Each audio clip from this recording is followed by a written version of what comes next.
Announcing Soul Seeds. Soul Seeds. Soul Seeds. Soul Seeds. Cultivating collective consciousness. Hey, it's me, Yane, over here.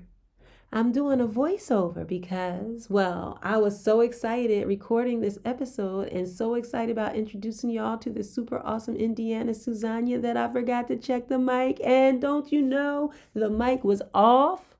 The show was so much fun and so informative, and Indiana was so awesome that rather than redo it, I still wanted y'all to catch this one. And Indiana live streamed a portion of the show, which was most of it, which means I have that audio. So I decided to go over the opening pieces that I feel are so important. We need to do them every time, even if it's through a voiceover, and get us right on over to the meat of the show with Indiana.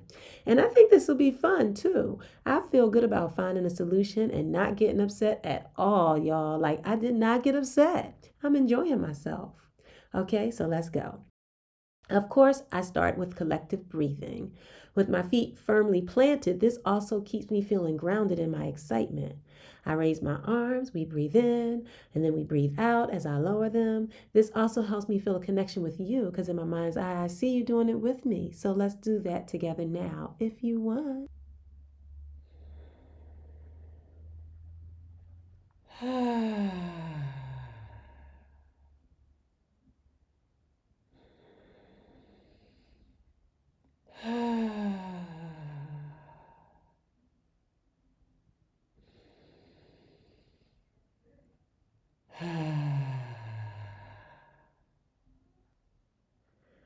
That was great. And you know I love a good affirmation, so that's what we jumped into next. I invite you to repeat these affirmations with me. All is well. Everything is working out for my highest good.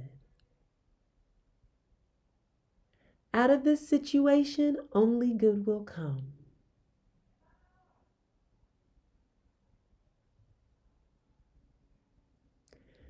I am safe.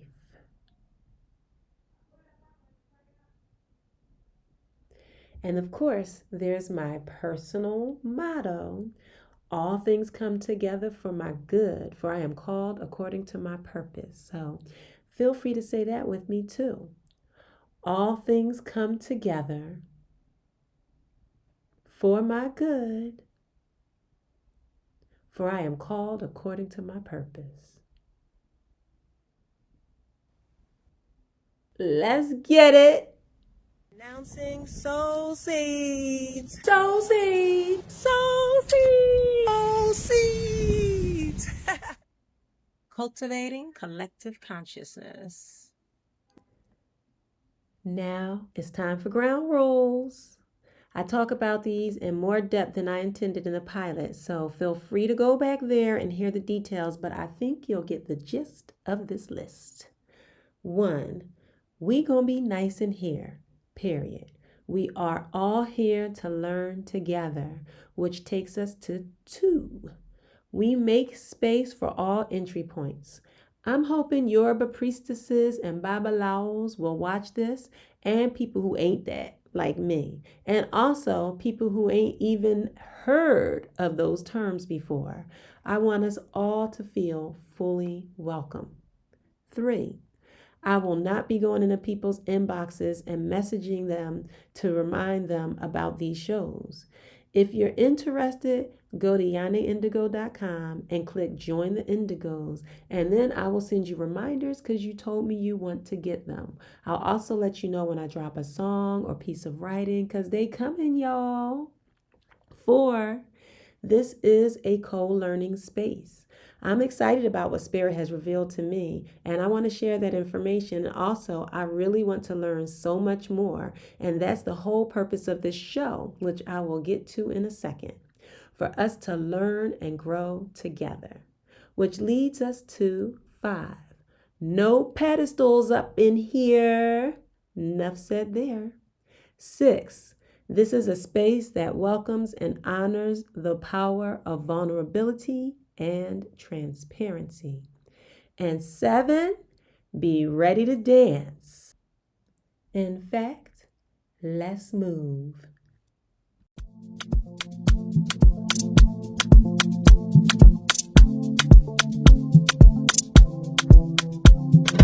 Get that table out of here.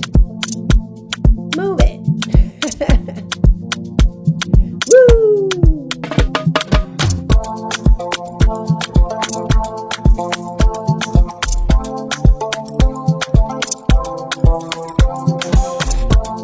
While we're here jamming, let's talk about the purpose of this show. Soul Seeds is a place where I invite my guests to share from their personal experiences and discuss their spiritual practices in order to help us to individually and collectively increase our spiritual intelligence. And I'll share from my journey in that same way as well. You'll witness conversations about spiritual practices, ancient wisdom, and modern liberation. And you'll be welcome to ask questions in real time and after the show, because we'll pull your questions and answer them in future episodes too. If we can. Each episode, we dig deep into different traditions and practices, learning how to connect us to ourselves, to each other, to the natural world, and to our collective power. We're bridging traditional knowledge with contemporary needs in support of you as you create pathways for your personal transformation and as we manifest community transformation together. Whether you're just beginning your spiritual journey or you're deeply rooted in practice, Soul Seeds, especially through our guests and our dialogue with viewers, offers fertile ground for growth, understanding, and collective evolution. Together, we're cultivating consciousness that liberates us all. Now, that's a reason to dance. Hey, hey. Get it. Get it. Get her. Get it. Woo. Woo. Hey, hey, hey, hey. Ooh.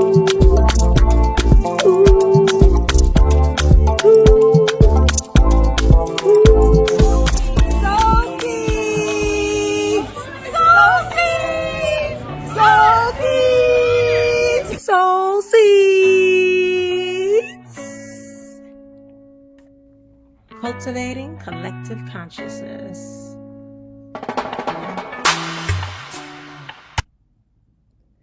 Now, here's why I was so excited. Indiana! Woo! Yay! Yes, yes, yes, yes. I was so excited to introduce y'all to Indiana because she is so awesome. I really, really enjoy knowing Indiana. I've enjoyed getting to know her, building with her, connecting with her.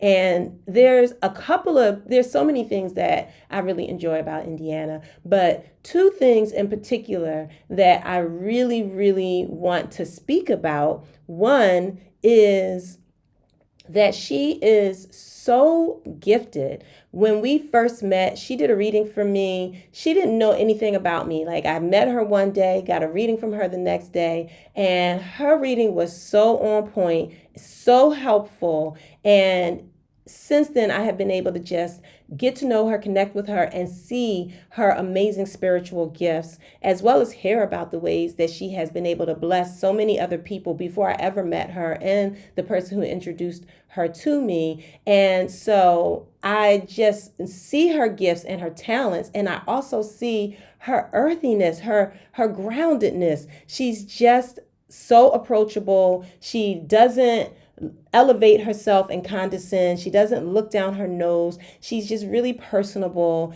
and humble. And I really, really appreciate that, particularly when she is so talented. And the other thing that I really, really appreciate about Indiana is her transparency and her vulnerability. Also, as soon as we met, she was just so open and so vulnerable with me. And, I have come to learn and understand that vulnerability is a strength.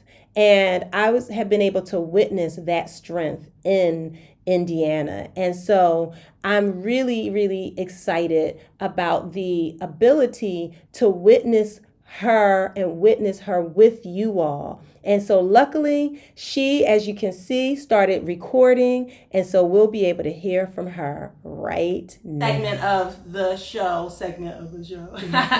with some grounding from Indiana. So we're going to ground in right now and turn it over to you to connect the folks to the earth.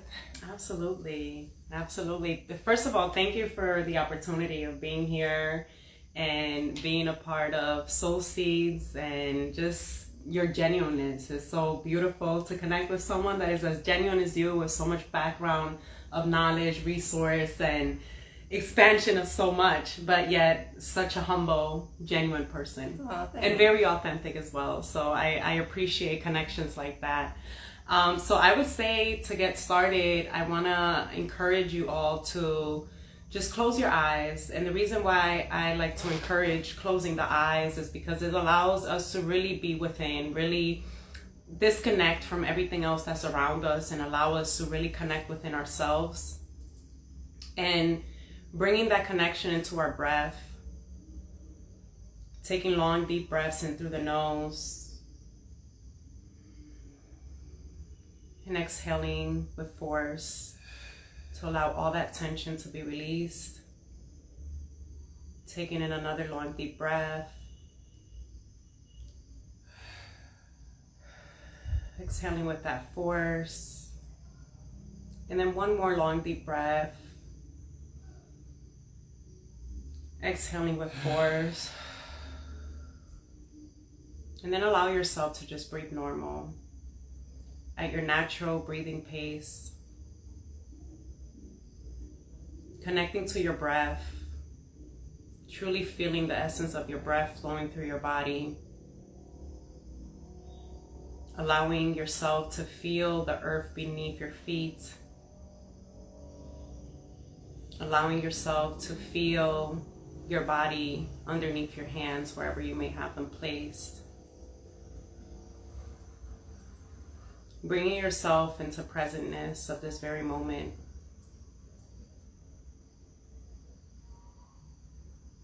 Giving gratitude for your body. Giving gratitude for your brain, for your head, for its intellectual space. Giving gratitude to your eyes, for the vision that it gives you. Gratitude to your lips and throat, for that bridge of communication, the bridge of expression. Giving gratitude to your heart center space, for every beat that palpates and allowed you to breathe. With the lungs right behind it, giving a gratitude for this inhale, all of those inhales you just took, and those exhales. Giving gratitude to your entire abdomen for holding a lot of those main organs that allows us to digest our food.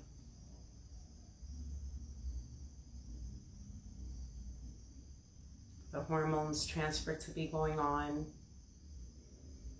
Giving gratitude to your legs that allow the movement of your body to move, to walk, to run, to skip, to jump. And finally, giving gratitude to your feet for sustaining your body, holding your body into place when you get out of bed in the morning, when you're walking, when you're driving.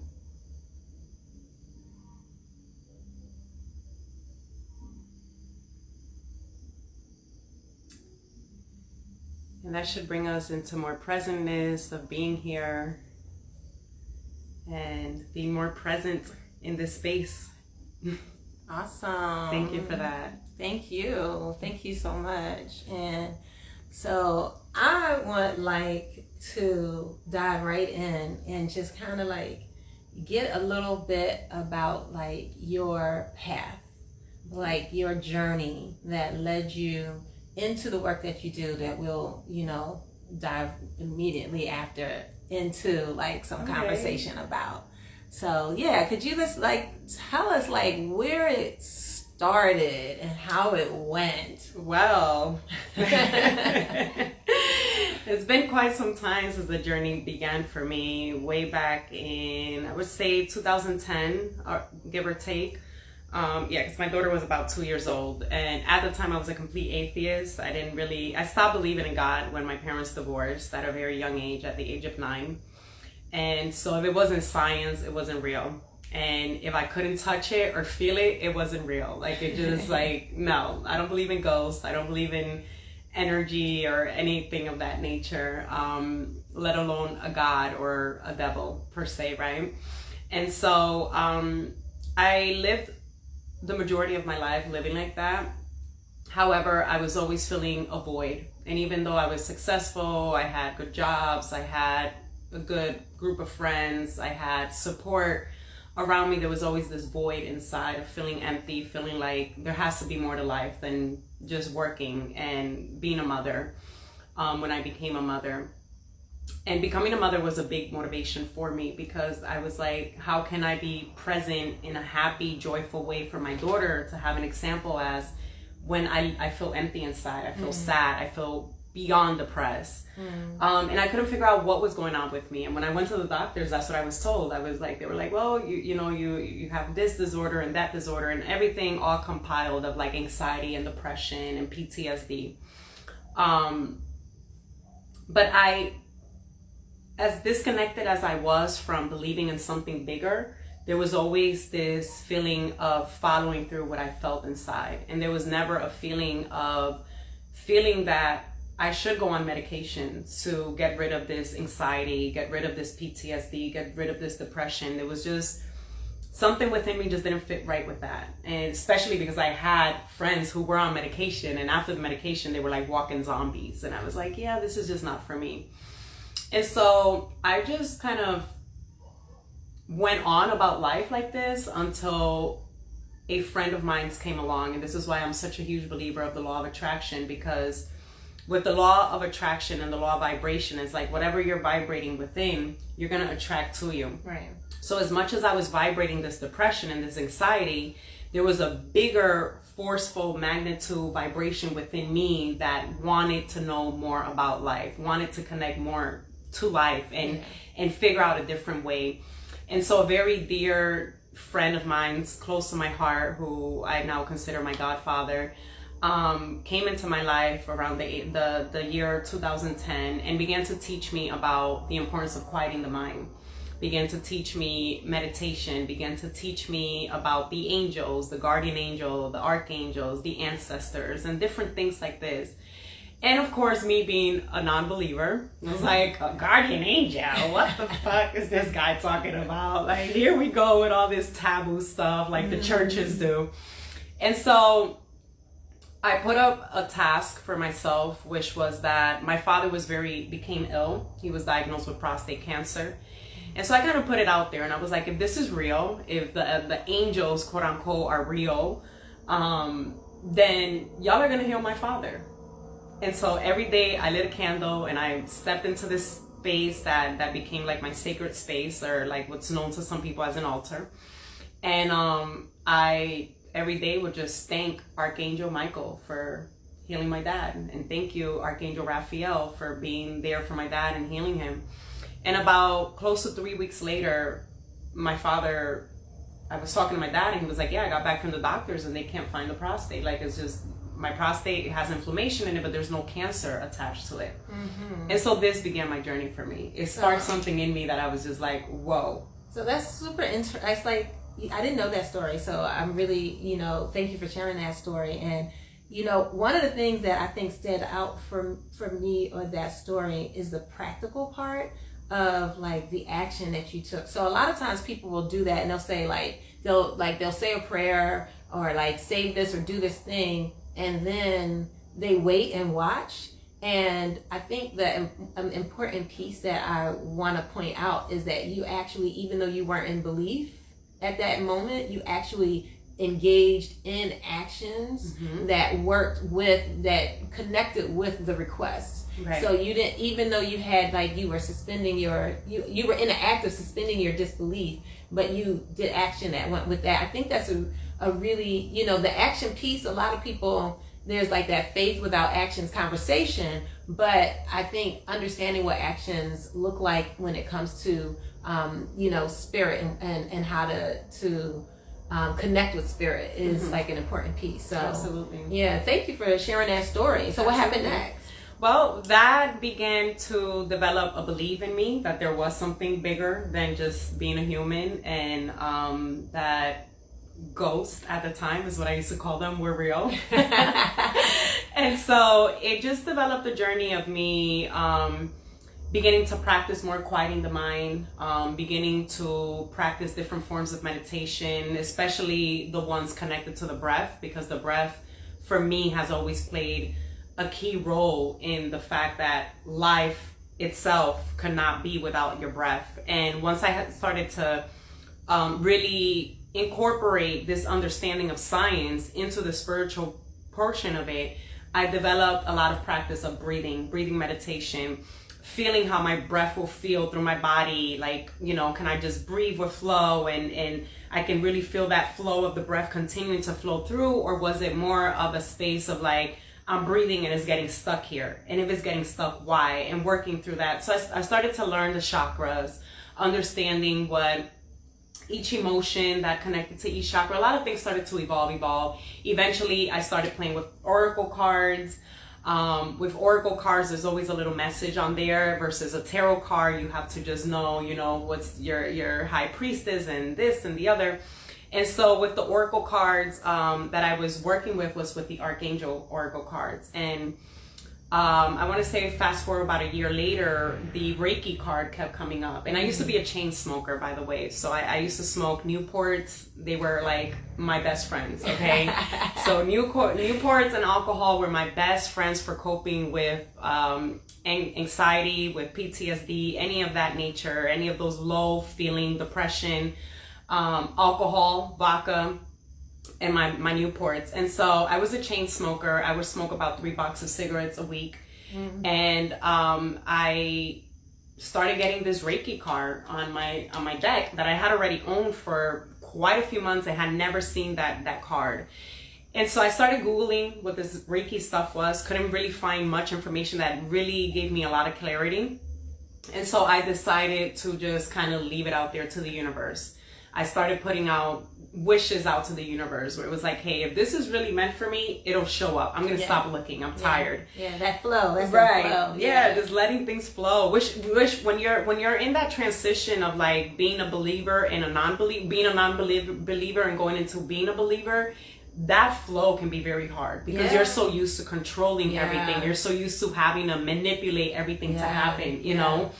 And so fast forward, less than a week later, I go to a shop, metaphysical shop that I would go to buy like sage and incense and crystals. I developed a very strong connection with crystals where I can just start using them for healing this or like just meditating. I would have them sitting around me. And I went to go pick up some crystals and there was a big sign on the door that said free Reiki in the basement. And I was just like, oh, I guess it was meant for me, universe.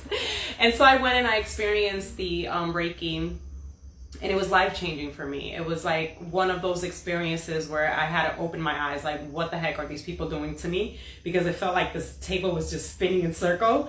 And then I opened my eyes and there was no spinning. So I was like, okay, I just got to deal with this. And I was getting dizzy and a lot of things were happening. But my interest was so profound that I was like, I have to learn this stuff. And so I went on and I signed up for the class. And about a week and a half into Reiki, that's when I recognized that, hey, I'm not even smoking as much. And I recognized it because I went to go buy a pack of cigarettes and I was like, When was the last time I bought a pack of cigarette? Like, wait a minute, you know? And so I'm sitting there smoking my pack of cigarette, my cigarette, waiting for the Chinese food to finish with my food. And I began to get very nauseous and I began throwing up. And then I began yelling at the cigarette like a crazy woman in the middle of a very busy street on East Main Street in Connecticut. And I'm going like, you're the reason why I stink all the time. You're the reason why I gotta chew gum. You're the reason. And then I just threw it away and I never smoked again. Awesome. I never smoked again. And so little by little, my path just started to expand. And one of the things that I say is that when you're having an awakening, quote unquote awakening, right? Which I like to call more of like a reinitiation with your true self. What happens is that things just begin to flow. Synchronicities begin to happen in your life, and you just start meeting people and eventually like having different experiences that guide you and lead you to where eventually I ended up studying shamanic studies many years later. And that sort of like began my path for me. I remember early on, I went and was guided to do a life coaching certification. And at the time I had no idea who I was going to be coaching, because I was still going through the process of overcoming this depression and overcoming all of these limiting beliefs that were keeping me hostage. To being miserable, really. So for me, it was like, what the heck am I doing this class for? Like, I just spent all these hundreds of dollars and like, what am I doing with this? You know, I had no idea. And then fast forward to where I'm at, like, I'm like, oh, okay. Which is why I tell everyone, everything in your life you are experiencing, everything you go through has a purpose behind it. Right. It's all just things a matter come together for our good. Absolutely. It's just a matter of beginning to see yourself as a hero. Because if you stay in this victim mentality stage, then you're always going to be like, why me? Why me? Mm-hmm. Versus stepping into the hero form and being like, this is why me. Yeah. This is what it's for. Yeah. Yeah. No, I appreciate that. And, you know, that flow is like, that's a big theme right now for me.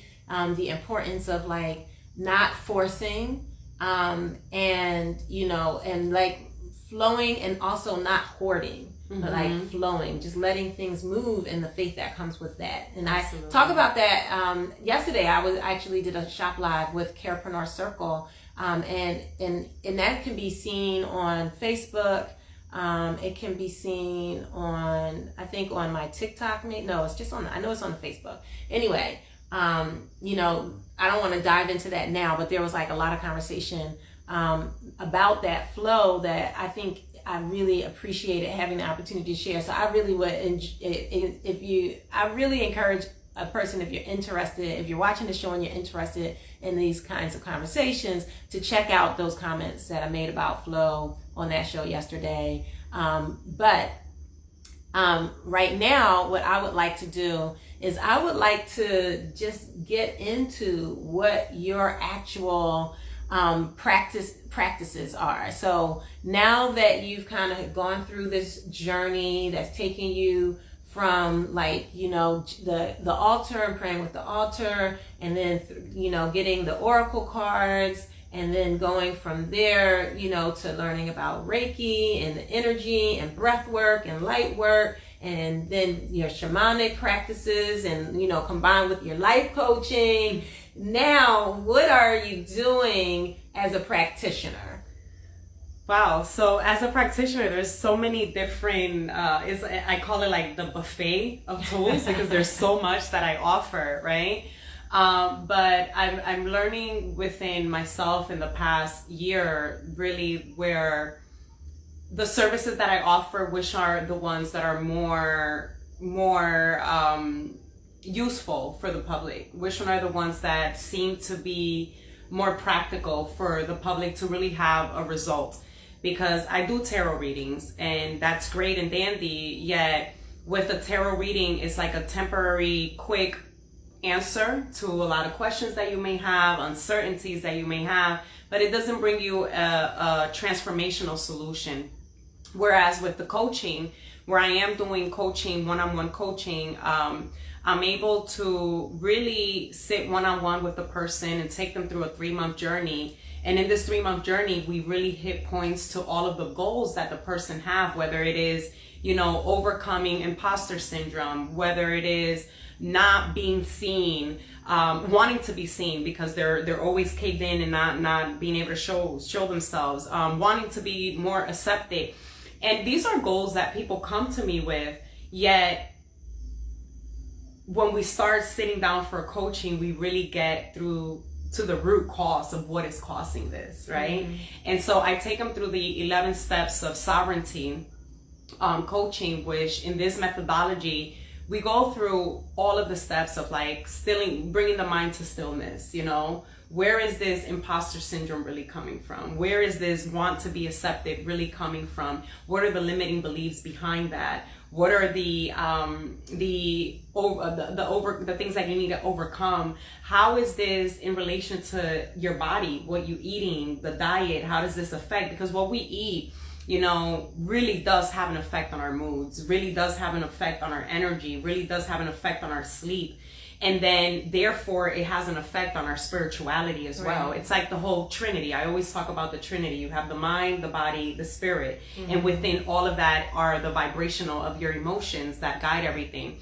So with coaching, it's a tool that I really, really enjoy to offer to the public because it brings about true transformation. And the goal of that by the end of the session is for you to really be in a space of like, this is who I am with confidence, and I'm ready to step into my purpose. I just recognize that all of this trauma that was holding me hostage to being shy, to, not being able to keep a relationship, not being able to have stability in finances, whatever the case may be. I mean, I have people that come to me with so many different goals that they want to reach, when in the end, it all boils down to like the iceberg effect. We get to the bottom of the iceberg and it's really just a true loss of identity. Mm-hmm. And so through the coaching is really to bring individuals to get back into recognizing who they are without mom and dads and the world's programming, and really get back to their blueprint.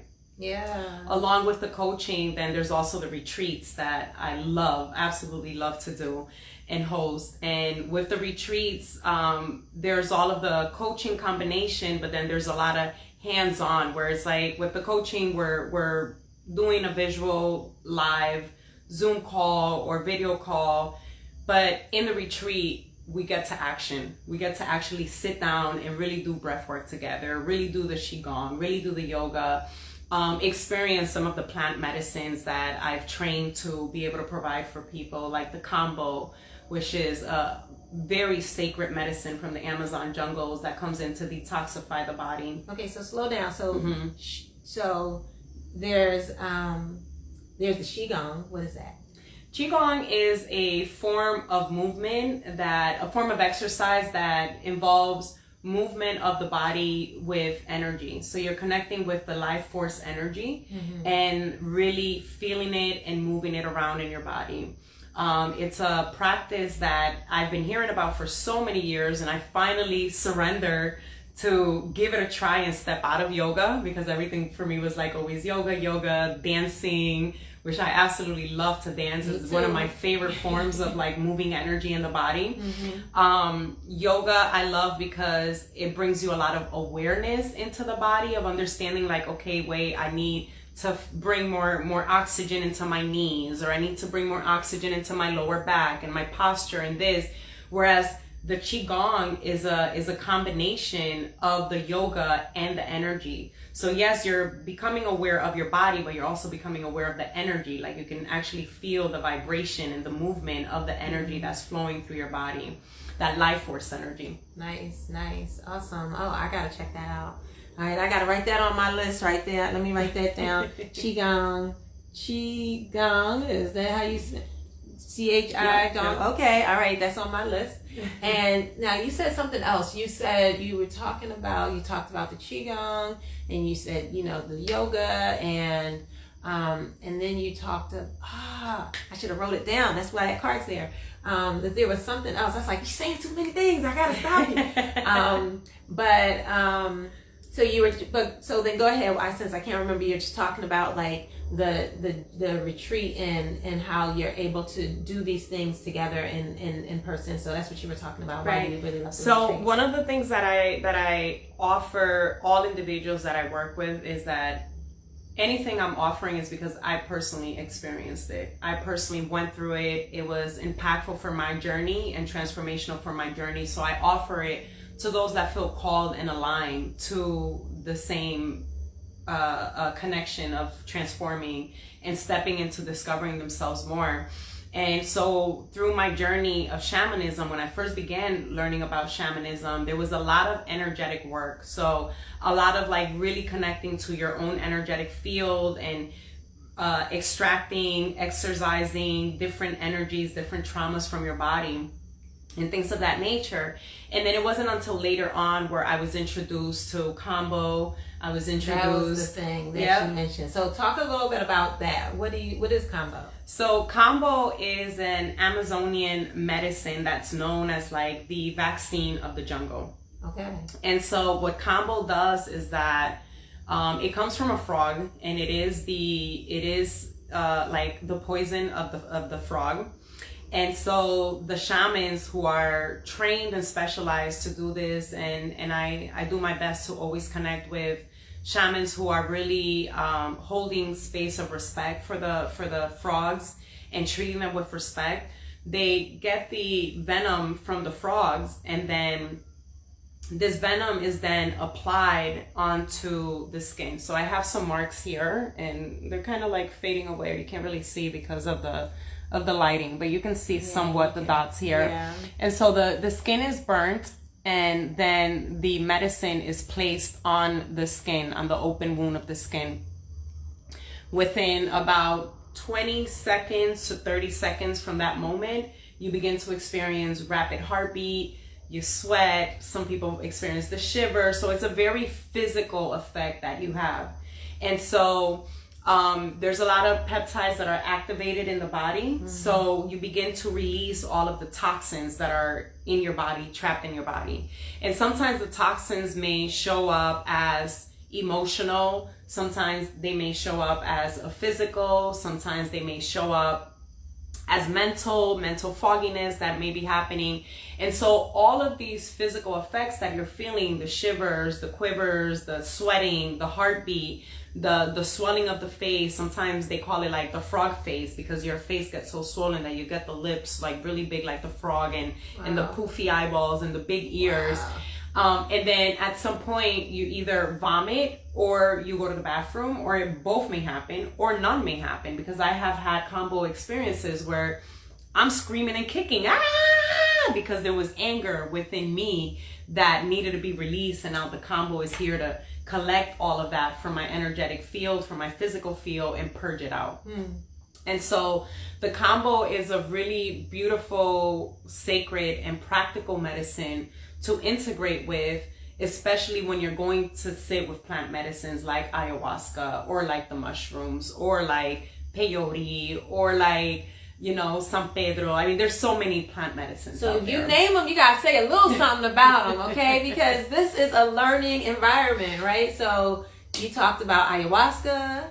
Mm-hmm. Yeah. So I don't personally serve ayahuasca. I have served ayahuasca at my retreats before. However, the ayahuasca is a plant medicine that I hold a very, very, very sacred respect for. It's ayahuasca is known as the vine of death. Others call her the abuelita, the grandmother. And the reason why she goes by the vine of death is because ayahuasca, at least from a perspective of the Shipibo tribes, which is the tribe that I mainly sit with, it was said that there was a community that would always sit by the fire together. And one day, this really giant, big white bird came down and sat in the middle by the fire and explained to them that there were going to be people coming into their village that was going to change everything. They were going to change the way they dressed, the way that they communicated with one another, the way that they connected with one another, the way that they worked, the way that they congregated in community. And that these people were going to change their village so much so that they were going to forget who they were. And so in order for them to remember who they were, the bird was gifting the villagers, the community, a plant called ayahuasca and the shakurina, that when you put together, it's the ayahuasca is a vine of a tree, the shakurina is a scrub, like a shrub, I'm sorry.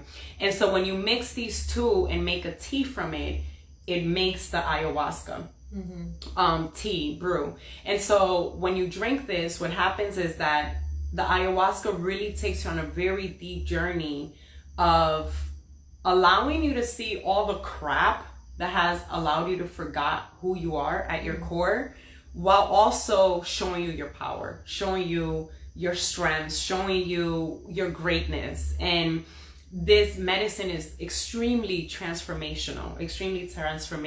People who suffer from alcoholism, drug abuse, depression, PTSD, anxiety, and have sexual traumas, all of these things, ayahuasca really comes in to transform the people and allow you to see another perspective of life.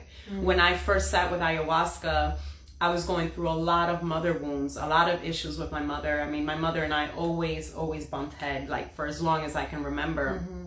And sitting with ayahuasca, I was able to physically travel back in time and see all of the trauma that my mother went through herself. And this allowed, I'm getting emotional here. Yeah. This allowed a very huge level of compassion to come up for my now ancestor mother who passed away last year, Yeah. And I am forever grateful for the ayahuasca journey that embarked me to have more compassion for my mother, because I mean, she transitioned and I was able to just be at a place of peace versus being at this place of like regretting that we didn't get along and what she said to me and all these grudge holding that we tend to have towards our parents, So ayahuasca really came in to transform my life on a whole nother level. And I have so much gratitude in my heart for the medicine. And individuals who are like, well, I would like to sit with ayahuasca, I always say it's great, but if you are not in a space of like truly communing with yourself and are really on a serious path of commitment of the quote unquote awakening, then what happens is that you're gonna go in and you're gonna get your ass whooped. Right. You're gonna get your ass whooped. So I always encourage individuals to start off with mushrooms. Mushrooms is the medicine that I do serve in retreats when I do host retreats. It is a medicine that is also very sacred. There's a part of me that gets really like when I connect with people that just take mushrooms as a recreational drug and they're like popping capsules of mushroom and going to the club to like dun, dun, dun, like I'm like no and mixing it with alcohol. I'm like no, what the fuck are you doing? But to each his own. I can't, it's just like my own little short internal process, and then I surrender and I'm like, hey, everyone's here to have their own journey, right? Who am I to judge what they're supposed to be experiencing and where they are on their path, or where they are on their path, exactly. Because I would have had some of that feelings when I was seeing you smoke them Newports, okay? Absolutely. This precious vessel, what are you doing? What are you doing to that? And then with all those carcinogens and all that crap in it, right? Yeah. So it's been a very beautiful journey with the mushrooms. What I've learned that mushrooms come in to do is that, I like to, and it's really funny because I've been explaining it this way for a long time. And the other day I came across this new page. It's not new page, but to me is new. That she gives a lot of information about psychedelics. And I was like, oh my God, that's literally how I freaking explain it to people. And it's like, imagine a road that has like, it's beautifully white snow, like no prints, no nothing. And here you come with a sled and you go down the hill, right? And you just formed a pathway, right? And then you come back up the hill and you go down that same hill again and you come up and down. The more that you get on that same pathway, the deeper that groove is going to get. So it becomes more grounded. And so it gets to a point that the groove becomes so deep that now the sled can't even like just slide through. It's now grounded. It's like in a custom paved road. And so this is what our thoughts do to our brain. This is what our ways of thinking form in our mind. We begin to create pathways that become the comfort of our thoughts. So if you wake up every day thinking, I'm broke, I'm broke, I'm broke, I'm broke, this is what you have grounded into your soul being, into the affirmation that you have set in place for yourself, and therefore begin to vibrate. And then here comes the mushrooms. You take a microdose of the mushroom, or you may take a full dose of the mushroom, and that may be 1 gram, that may be 2 grams, that may be 3 grams, really depending whatever your choice is. And I always tell individuals, like when they ask me, well, how many grams are you going to serve at your retreat? It really all depends on what mushroom I am going to be serving during that retreat, because the strength of a golden teacher is not going to be the same strength as a penis envy. The strength of a penis envy is not going to be the same strength as the little blues or the tidal wave. You know, I mean, there's so many beautiful little children out there. In Spanish, we call them los niñitos, right? The children. And the reason for that is because the mushrooms really come in to create new neurons in your mind. So I put in the example of being broke, right, as an affirmation. And this is what's grounded in your being and in your feeling. You're vibrating it so much that you keep attracting situations into your life that keep you in this broke loop of life, right? And then you take the mushrooms, and the mushrooms suddenly start showing you how much abundance you actually have in your life.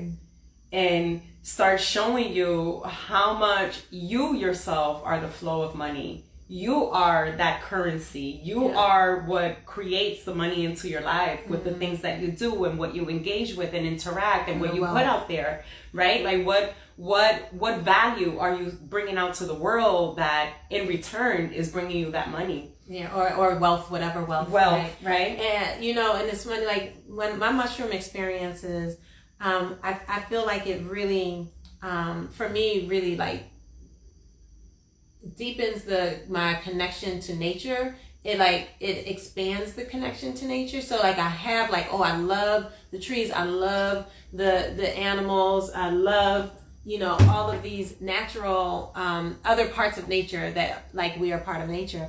And then when I, have mushrooms, like the first time I really like had like a solid mushroom trip, and I was out in the mountains in Vermont, and all of a sudden I literally could like see the trees like being like, oh, hey girl, like, oh, you see me right now. I've been watching you, but right now they were like sitting there like, hey, so now you can see us. Hey, like I could like really feel the vibration. And this is something else that I talked about in that live yesterday was, like the consciousness, right? Consciousness that exists. Everything has a consciousness. Absolutely. And then our ability to connect to those things. And that's one of the things that I see in my experience with mushrooms is that we have the ability to have an expanded connection to the natural consciousness that exists beyond our own most limited variation of our own consciousness, because we also have our own super consciousness, right? Absolutely. But this like more limited kind of experience or relationship to our like most physical, most like obvious consciousness is expanded. Whoa. Is expanded, and that's one of the things that I experienced. And I had the mushrooms like tell me very clearly like that I was in a situation where I had to choose between shining and wilting. And, you know, making it very, very like explicitly clear to me, you know, and so, you know, I had to like I couldn't turn it away. I had to be like, if I keep on doing what I feel like I want to do in so many ways, then I'm choosing wilting, right? And I have to be acknowledging that. Or I have to take a different choice, right? So I found that is what, you know, those are some like the experiences that I've had, but I've never like done like a large amount of mushrooms, you know, which is one of the things that that I was like, there was a mushroom summit or a mushroom event that was happening in Vermont. And there's this young brother, William Padilla Brown, and he's like really brilliant when it comes to like these. He's like a self-taught scientist, and he knows like in chemistry and mushroom science is one of the things that he's really well known for. And he was talking about how animals would eat up the mushrooms and have their trips and like that. If we fill our bellies, we have to be ready for it, but we can, and there's a whole nother level of, what you can experience with that. I've gone nowhere near that, but it's something that I'm interested in, like having like an immersion of that level at some point. So no, maybe we'll have an immersion together. Yeah, we could do that before you. Yeah, absolutely. And then Soma was telling me that like maybe we were together. She was talking about like the lemon, like the mixing with lemon, and how that can help with like lowering the nausea. And I get that feeling in my teeth. I get like almost like metal coldness in my teeth. So I mean, I can push through those things, but those are some of the things that come with like you were talking about the physical discomforts. Those are some of the things that come sometimes with it's the bottom little button there, the light went there we off. go. Yay. So those are some of the things that I've experienced with the mushrooms, but there were others that you mentioned. There were other. So I mean, there's the discomfort of having that nauseous feeling is, and I'm not one to remember names. Like I think we kind of established that in the beginning. Right? I'm that way too. So. I was like, I keep changing your name, and I keep changing Soma's name. I don't do it intentionally, but there's a specific name that's of something that's in the mushroom that the human stomach doesn't really tolerate too well. So while it's going through the lining of the stomach, you're going to experience that nauseousness. But once you get past that, once the mushroom gets past that, then we're able to fully embrace that. Another thing that happens is that some people, for example, the first time I ever experienced mushroom, I was in college, and it was for recreational purpose, and I was an atheist, and I didn't believe in anything, and I had a load of mother wounds going on, so mushrooms came in to teach me what was happening inside, what was the effect of my life, of what I was vibrating. I wasn't ready for that. And so I considered it what like some people call a bad trip, when in reality, you're not having a bad trip. You are just experiencing the mushrooms coming to be that messenger of what's hiding within and bringing it to the surface so that you can become aware of it, you can become conscious of it and begin to work on it. And so this is like what the mushrooms do to the forest. When there is a tree that is sick, the mushrooms are the messengers that begin to connect all of the networks of all of the roots to bring healing to that one tree. Right. And it works the same way when we ingest them. When we ingest it, the mushroom begins to find all of the signals in our body that are not in alignment with our highest consciousness and are like, wait, look, let me point this out. Let me point this out. What I love about the mushrooms though is that it points it out, and it may take you into this loop of like a little mini suffering moment. And then suddenly you're like bursting into giggles because you can find the funny in it. This is why they call them los niñitos, the little children, because they're very playful. They're very gentle in the way that they show you your traumas, your wounds that you have to work on, that you have to overcome and really become the hero of, which is what mushrooms do. They bring you like, hey, here, come here, let me put this little cape on you. This is what you're really about. You know what I'm saying? Can't you see your greatness? Yeah. Whereas grandma ayahuasca, she gonna whoop your ass. She gonna be like, where you gonna learn? Like, you know? Yeah. And it'll take you in a very, very deep journey of understanding the root. Like, I mean, I literally was able to see myself in the fallopian tubes and traveling into my mother's womb and then seeing myself coming out of her canal. Like ayahuasca takes you really, really deep on a whole nother level. Whereas with the mushrooms, it takes you deep. But again, I've never really gone beyond 3.5 grams. And when I did the 3.5 grams, they were 3.5 grams of the golden teacher. The golden teachers are very much intellectual medicine. They really bring you into like a lot of intellect, a lot of analyzing, a lot of like reflective moments and things of that nature. We're gonna have to bring you back on the show again. There's just like too much information, like, and it's not fair for me to try to like pull all of it out of you in this one instance. But so do you think you will come back? Absolutely. Okay, absolutely. It's been fun. I love sharing information. Yeah. So absolutely. We can like pick one and like dive more deep into them, you know, something like that. Like you named other plant medicines that I'm not familiar with, but I'm not going to try to go back to them now because we got more places to go. So I just want to know, are there any practices that you would really, that maybe you don't practice, but you think are really important that you would just like encourage people to like think about, that you haven't talked about right now, but that you would think like people in the audience, like to just some things that you just want to share, to just say, here are some things that I think are really, cool, really, powerful. Absolutely.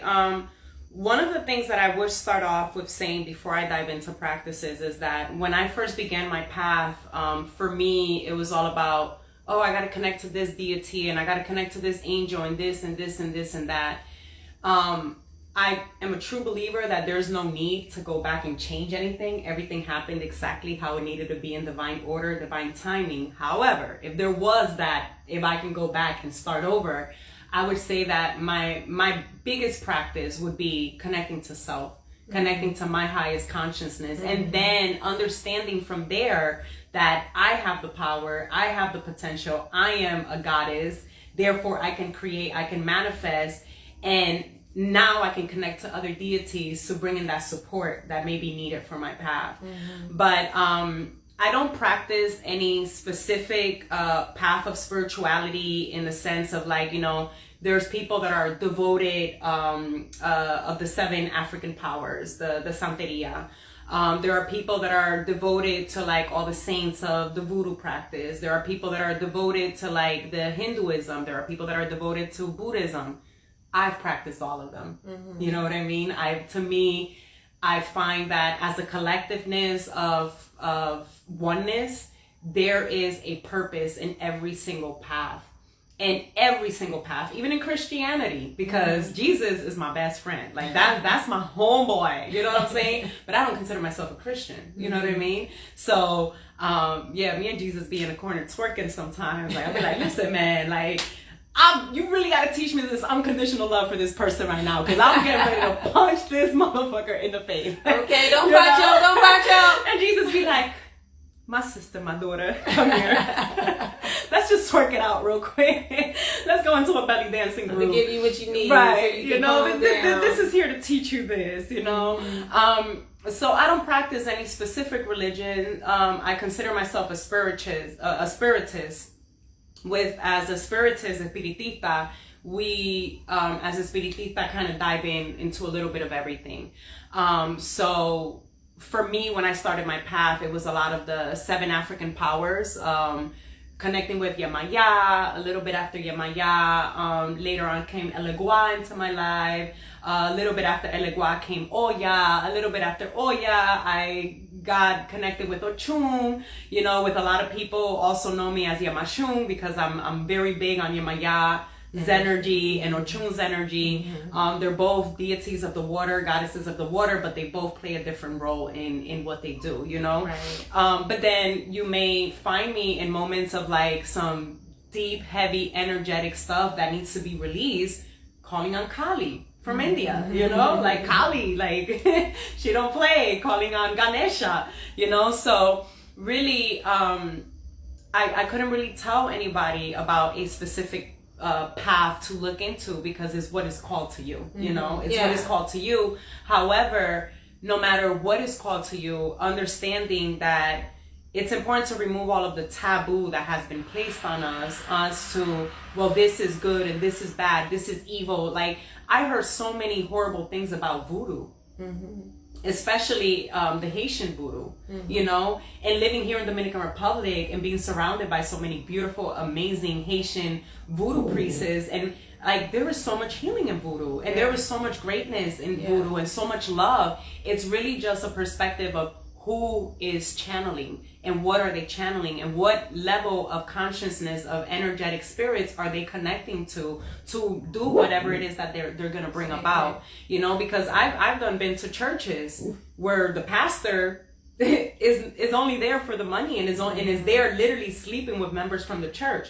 So does that mean that all of abusing and assaulting? So does this mean that all of Christianity is bad? Right. You know what I mean? So every single path has its purpose, and what I would say is, if you feel called to a specific path, connect to it, explore it, because at the end of the day, fear really only exists from the unknown. Yeah. And I wasn't asking for you to recommend a particular path, but to do just what you did, which is just to, you know, people may not have heard about any of those things. So just like things that you've encountered that you think, you know, may be worth a person like beginning a path of like exploration, like helping a person along a path of exploration to be able to know what some things are that are out there, you know, that they could, that they can, you know, explore as they are figuring out and as they're seeking. Right, you know, as they're seeking. And this is why I said at the very beginning, this is why it's so important to truly, truly connect with your own power, with your own essence, with your God self power and energy. Because the moment that you do that and you begin to connect with deities that you choose to, that you're called to, then you're never going to be in a position of like, oh, this deity is now ruining my life and causing me to lose money and causing me to have fights in my relationships and this and this and the other, because you're not giving your power to that deity. You understand that you have your own power in this deity that you have chosen to connect with. You've chosen to connect with because you understand that it is there to support your path, not for you to now become their slave. In order to manifest in your life.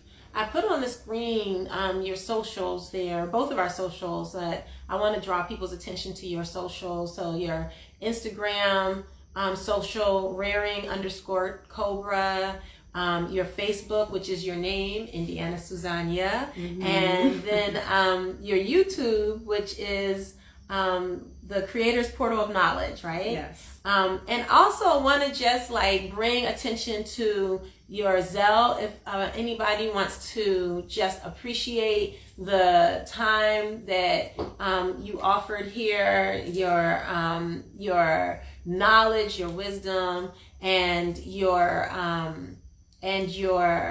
work, you know, to drop, you know, some love in the form of one form of energy, which is money, in that Zelle. And so your email, indianasusaña87@gmail.com, you know, is another way that people can connect and, you know, and appreciate you.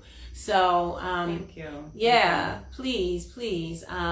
So let's just wrap up with if there's any particular practices that you like, a practical application, like a practical thing that you could offer for someone to engage in. You talked about a little bit as it relates to connecting with yourself, right? But even as if there's like a thing, like how when you were testing if spirit is real and you had an actual practical activity that you engaged in as it relates to setting up an altar and, you know, and going to that altar, you know, and lighting your candle, and, you know, is there a practical kind of step or a thing that you could offer or recommend to a person, you know, just something that you value, for the viewers here to be able to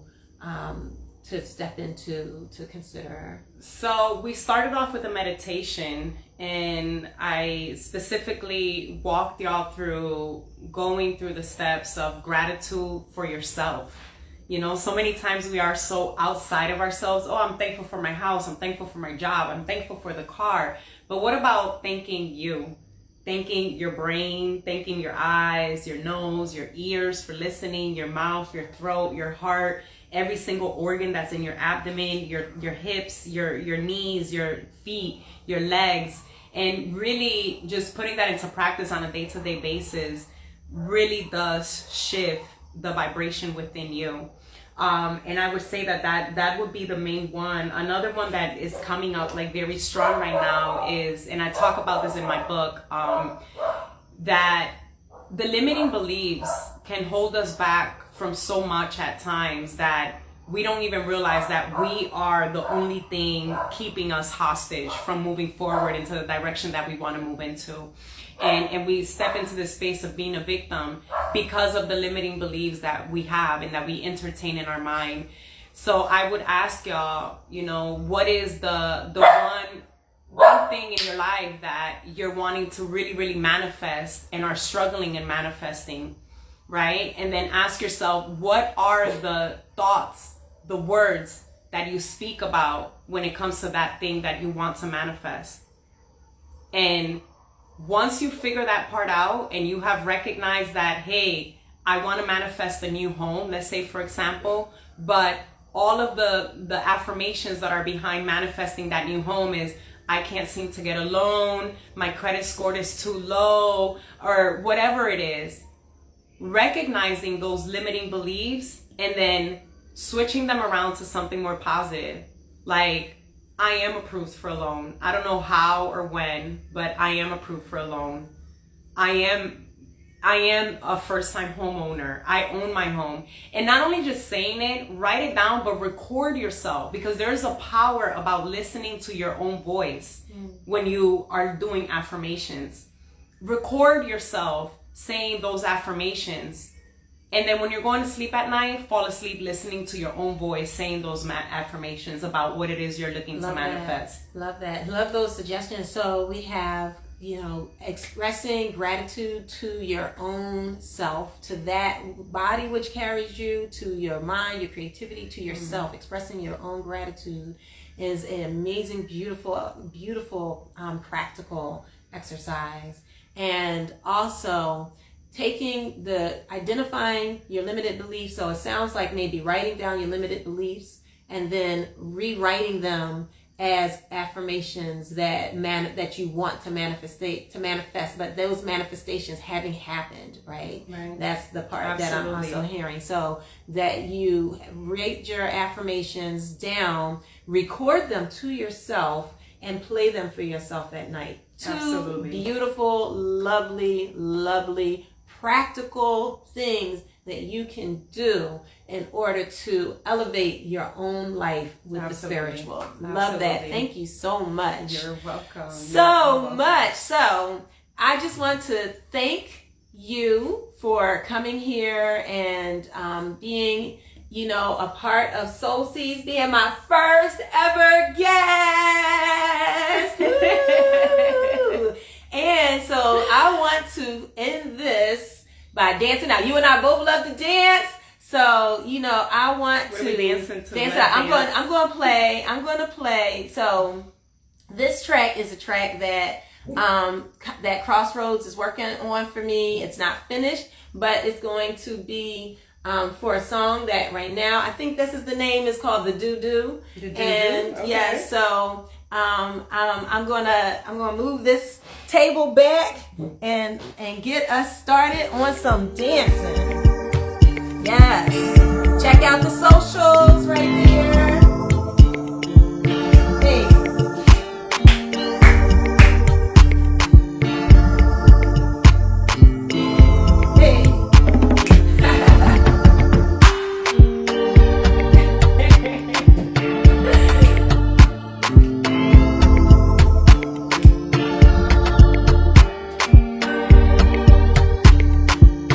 This is a lot of fun. Thank you so much for having me here. Thank you for every single one of you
Thank you so much. Thank you for having me on your show. Thank you for all the questions. Thank you for the space. Thank you. And thank you to the Grand Spirit for allowing this moment to align. Yes, we did. Beautiful, beautiful. All right, we out of here. All right, y'all. Much love, bliss.